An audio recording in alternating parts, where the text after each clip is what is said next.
धन्यवाद भैया।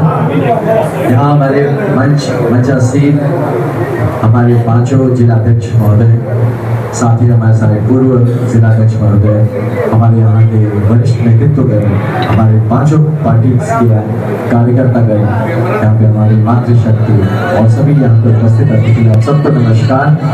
और दो तीन बातें हैं और जो मैं आपके समक्ष रखना चाहूँगा, आपका उम्मीदवार होने के नाते, आपका चिन्ह होने के नाते, आपका निशान होने के नाते, आपका प्रतिनिधि होने के नाते, कि ये एक जिम्मेदारी है जिसे हमें सामूहिक तौर पे निभाना है। इस जिम्मेदारी सिर्फ एक सीट जीतने तक नहीं है, एक सही विचारधारा को जमीन तक ले आने की है। ये जिम्मेदारी बक्सर के छूटते हुए उस सपने को फिर से जगा के उसको उसके मुकाम तक पहुंचाने की है। राजनीति एक मंच है जिसके माध्यम से हम अपने समाज को और अपने क्षेत्र को किस विकास के पायदान पे ले जाके खड़ा करना चाहते हैं, ये उसकी जिम्मेदारी है। तो इस गंभीरता से इस भाव को लेते हुए जीतना बहुत जरूरी है, क्योंकि जब तक जीतेंगे नहीं तब तक सिर्फ हम बातें कर सकते हैं, हम सपने दिखा सकते हैं, सिर्फ हम कुछ सोच सकते हैं या किसी का हम क्रिटिसाइज कर सकते हैं, लेकिन कुछ करने के लिए वह जीत के जाना बहुत जरूरी है। तो इस बात को हम समझें कि इसमें हमारी सामूहिक सम्मान, सामूहिक इज्जत सबकी एक साथ एक दांव पे लगा है। इसमें कोई जीतता है तो सब जीतते हैं, हारता है तो सब हारते हैं। तो इस बात को ध्यान में रख के हम चले और इस जो बड़े लक्ष्य को है कि बिहार को बदलना है, भारत का विकसित भारत का उस सपने को पूरा करना है, तो उसके लिए बक्सर को भी उसी फ्रिक्वेंसी में आना पड़ेगा, जैसा कि अभी दीदी ने कहा था थोड़ी देर पहले। तो इसके लिए सर ने भी मुझे याद दिलाया कि जब आप एसपी थे तो वैसे थे, तो मुझे एक्चुअली वो सब याद आ गया। और कि किस तरह से हमारा जो बीट पेट्रोल सिस्टम या बीट सिस्टम होता है पुलिस में, कि किसके घर में कौन पड़ोसी आने पे या कौन आता है जाता है, कौन रिश्तेदार आने पे, किसके आने पे मिठाई रसगुल्ला खिलाया जाता है और किसको गुड़स खिला के भेज दिया जाता है, ये भी पुलिस वालों को पता होता है। तो इस लेवल पे तो उसका एक परिकल्पना होता है, एक तरीका होता है काम करने का। मैं उसी चीज का छोटा सा आपको, कल शाम को हम लोग बैठे थे सतीश भी और पूरी टीम के साथ, तो छोटे से दो चार सजेशन दिया था।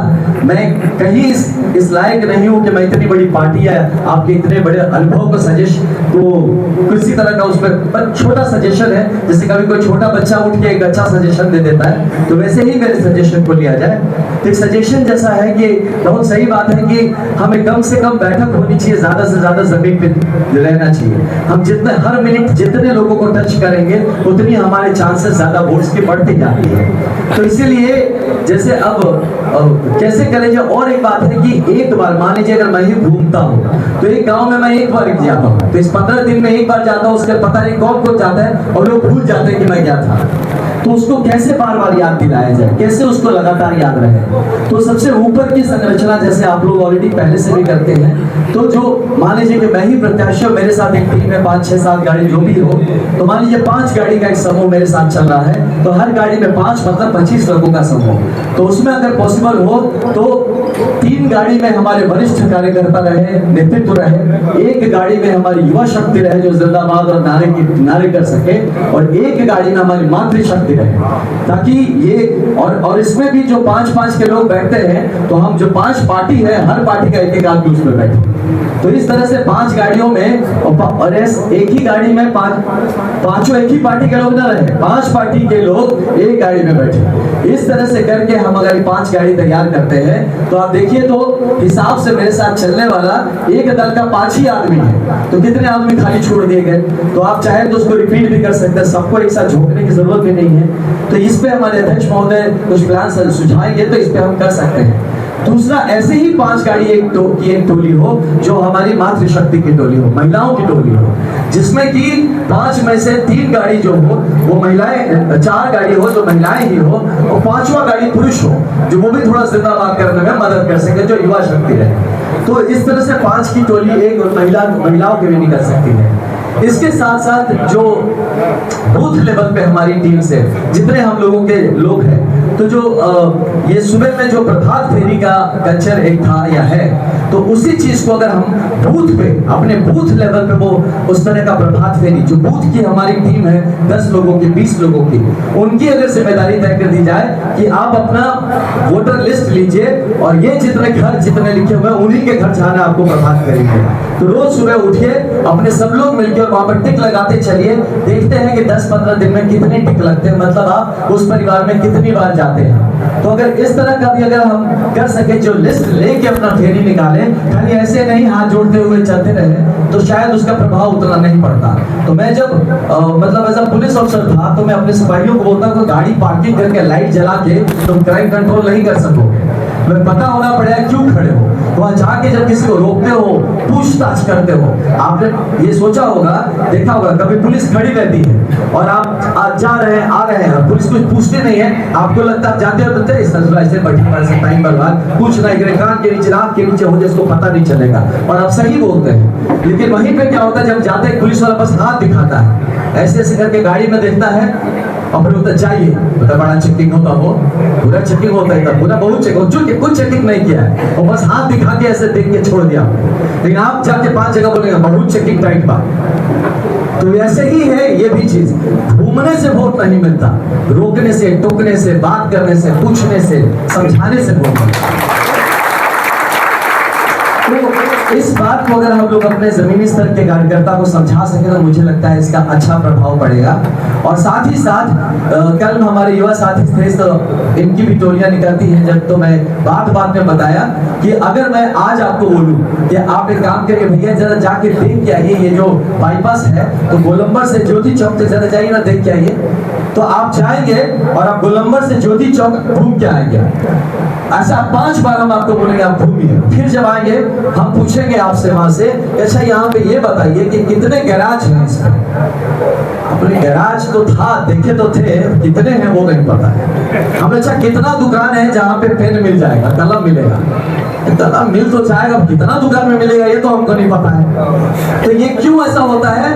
क्योंकि उसको मैंने ठोस काम नहीं दिया। जब हम आपको बोलेंगे भैया आप जाइए इसी दुकान, वहां पे घूमिए और लौट के आपको बताइए कि कितने दुकान में बैलून मिलता है, आप आके ठीक बोलेंगे 7 को दुकान बाद जब हमें बैलून मिला था, क्योंकि आपको पता है कि आपको क्या करना है। तो इसीलिए हम जब जहां जाते हैं हमें पता हो कि हम क्या करने जा रहे हैं। हमारे पास ऐसे ऑलरेडी सर्विस होके आते हैं जिसमें हमारे बीजेपी के कौन लोग हैं, हमारे हम के सपोर्टर कौन है, जेडीयू सपोर्टर कौन है, ऐसे सारे हमारे पार्टी के दूसरे विपक्षी दलों कौन है पता होता है। तो हम एग्जैक्टली जाके जब उसको टच करते हैं अपने वोटर को, बात मानिए हमारे ही वोटर इतने हैं, तो वो अगर वोट दे दे तो हम एकदम मतलब इतने ज्यादा मतों से जीतेंगे कि हम और किसी की वोट की जरूरत नहीं। तो यही मेरा निवेदन होगा कि जब भी आप प्लान करें निकले, तो देखिए होता है ना, जब हम पढ़ते थे भैया, तो मतलब एग्जाम्पल से समझाने की कोशिश करें, तो कभी कभी मेरी माँ जब दरवाजा खोल जाएगी तो आराम से सो रहा, तो ते सुतले रहा, सब लड़का पढ़ा था सही ते गोईठा में घिउ सिखाओ तो सूत खाली, तो माँ डांट देती थी। अब मेरा क्या कि अब झूठ मूठ का किताब खोल के नहीं बैठते, अगर हमको पढ़ना है तो उस 1 घंटा में पूरा बढ़िया से निचोड़ के पढ़ेंगे, और नहीं पढ़ना है तो सोएंगे चुपचाप, लेकिन झूठ नहीं बोलेंगे। हम किससे झूठ बोले, तो खुद ही से झूठ बोल रहे हैं, है ना। तो मेरा नजर तो खुद में जाता है ना, जब सब होगा तो इसलिए देखिए कहते हैं ना, कोई छोटे मन से बड़ा नहीं होता, अटल बिहारी वाजपेयी जी ने कहा था। तो ऐसे ही हम 99% मेहनत करके 100% रिजल्ट नहीं मिलता है। तो ये याद रखिए कि या तो जीत है या तो हार है, बीच में नंबर 2 नंबर 3 का क्या वैल्यू है, नंबर 1 ही का वैल्यू है। तो इसीलिए हमको 100% अगर हम अपना एफर्ट डालेंगे तभी 100% रिजल्ट आएगा, 99% एफर्ट में 100% रिजल्ट नहीं आएगा। तो बस इसी भाव को लेके अगर हम लोग चले, हम अपना जान छोड़ने को तैयार है। हम तो एक छोटा प्लान बनाए थे जो बता देते हैं, जैसे आपने 6 से बताया, तो सुबह 6 से 8 का ये पद यात्रा या जैसा भी यात्रा शहरों का मेरा प्लान है। 8 उसके बाद वहां वापस जाते जाते हम जाते 8 होगा नहीं, 9 साढ़े 9 हो जाएगा, लेकिन 10 बजे कैसे भी कितना भी लेट कर 10 बजे हम निकल जाए गाँव की ओर, और 10 बजे से 4 बजे तक जब रोशनी रहता है थोड़ा सा, उस वक्त हम गाँव में गाँव जाके और फिर 4 बजे से हम वापस आते हैं शहर की तरफ, और वहां आते आते फिर हमको पता 5 सवा 5 हो जाएगा। थोड़ा चाय वाय पीजिए जो करना है, फिर 6 बजे से निकलते हैं और फिर 8 बजे तक शहर रात शाम को घूमते हैं। और उसके बाद 8 बजे के बाद कुछ प्रबुद्ध लोग हैं, कुछ खास लोग हैं जिनसे मिलना है, कुछ लोग से समझना है, किसी से मार्गदर्शन लेना है, कोई खास बैठक करना है, कुछ सीक्रेट बैठक करना है, कुछ अंडर कवर ऑपरेशन करना है। तो जो करना है वो रात 8 के बाद सुबह, अगले दिन सुबह 6 बजे तक का रात भर का टाइम है मेरे पास। तो ऐसे अगर हम लोग काम करेंगे तो थकान भी कम होगा, फोकस काम होगा, रिजल्ट बेहतर होगा। तो ये सोच के हम अपना चीज जो है कल से हम लोग का शुरू हो रहा है। अभी भी हम लोग घूम रहे हैं, और ये सब पूरा करने से पहले आपको एक चीज बताना चाहे। आप सोचे कि हम भैया 11 बजे बोल के लड़का 12:30 बजे क्यों आया? तो 12:30 बजे इसलिए आया कि जो बक्सर धाम है, जिसको मैं धाम मानता हूँ, शहर नहीं मानता, और बक्सर का जो इतिहास है, बक्सर का जो गौरव है, बक्सर का जो स्वाभिमान है, उससे जुड़ा हुआ अगर हम कुछ ना करें और अपने कार्यालय ओपनिंग में चले आए तो फिर थोड़ा मन नहीं मानता। कुछ लोग जाते हैं, पूजा कर लेते हैं, कहीं जाके कुछ करके आते हैं, लेकिन सिर्फ पूजा करने से भी तो मेरे लिए है, तो इस क्षेत्र के लिए जिस काम की जिम्मेदारी मिली है उसके लिए क्या है? तो हमने आज आने से पहले यहाँ पंचकोशी परिक्रमा करके आया। यहाँ से और 5 जगह पे गया, इंदौरी से शुरू करके रामेश्वर मंदिर तक, वहां तक पूरी परिक्रमा हमने की। वहां के लोगों से भी मिला, वहां जनसंपर्क भी हुआ, और वहां की अवस्था व्यवस्था भी देखा गया। और मन में हम लोग जो साथी साथ में थे, यही बात आई कि अगर हम लोग जीतते हैं तो इस परिक्रमा को ऐसा बना देना है कि पूरे भारतवर्ष में यहाँ के घूमने लायक जगह।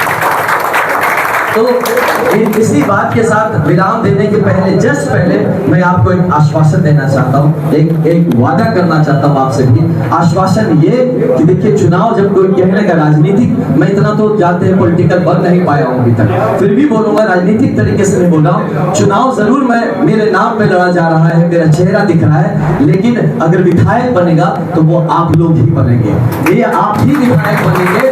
और यकीन मानिए, मेरा हर कार्यकर्ता, हमारे हर साथी, हर नेतृत्व, अगर आपने जाके वोट मांगा है तो उस काम को कराने की भी क्षमता आप में होगी, इसकी जिम्मेदारी मैं लेता हूं। आपका वचन कभी खाली नहीं जाएगा। अगर आपने कोई काम कह दिया तो वो होगा, और इसकी व्यवस्था मैं पहले से ही शुरू किया था। आपने देखा होगा कमल सेवा केंद्र के माध्यम से, तो एक व्यवस्थित कार्यालय का है, जो कि वो एमएलए का कार्यालय होगा, कि जहां से एमएलए हो ना हो काम नहीं रुकेगा। वहां पे व्यवस्थित तौर पे हमारे युवा साथी वॉलंटियर्स बैठ के लोगों का लगातार काम करते रहेंगे। तो काम करके अगला जब वोट, जो किसी के लिए आप जब वोट मांगने जाएंगे, अगला वोट तो अपने काम के बल पे मांगने जाएंगे। तो इसकी एक सुचारू अच्छी व्यवस्था हम लोग तैयार करेंगे। और अंत ये बात है कि सब पूछते हैं करेंगे क्या, तो हम आपको इस बात का वचन देते हैं। इस बात को आप, मेरी इस बात को रिकॉर्ड भी हो रहा है, आप देख लीजिएगा कि इस चुनाव में जीतने के बाद मैं 3 वर्ष में हमारे इस कॉन्स्टिट्यूएंसी को एक आदर्श कॉन्स्टिट्यूएंसी के टच पे लेकर चलूंगा। ये 5 साल खत्म होते होते बक्सर से बेहतर कॉन्स्टिट्यूएंसी पूरे बिहार में नहीं होगा, इसका मैं आपसे वादा करता हूं। इसी बात के साथ आपको धन्यवाद ज्ञापन करना चाहूंगा। हमारे सारे जिला अध्यक्ष यहाँ पे मौजूद हैं। आप सबको भी धन्यवाद देना चाहूंगा। आप सबसे मार्गदर्शन मांगता हूँ। मैं ज्यादा जानता नहीं हूँ, मैं सीखने को तैयार हूँ। बहुत छोटा हूँ आपके सामने, अनुभव में भी, उम्र में भी हर तरह से छोटा हूँ। आप मुझे सिखाते रहिएगा, बताते रहिएगा, हाथ पकड़ के खींच लीजिएगा। जैसा कहना हो कह सकते हैं। मैं बहुत ही इस मामले में हम्बल हूँ, कृतज्ञ हूँ। आप जैसा कहेंगे हम वैसा काम करेंगे। अपनी तरफ से पूरे जान लगा के हम इसमें मेहनत करेंगे। आपका सहयोग और आपका वरदान तो हम जरूर करेंगे। आप सबका बहुत बहुत धन्यवाद, पुनः धन्यवाद, बहुत धन्यवाद, नमस्कार।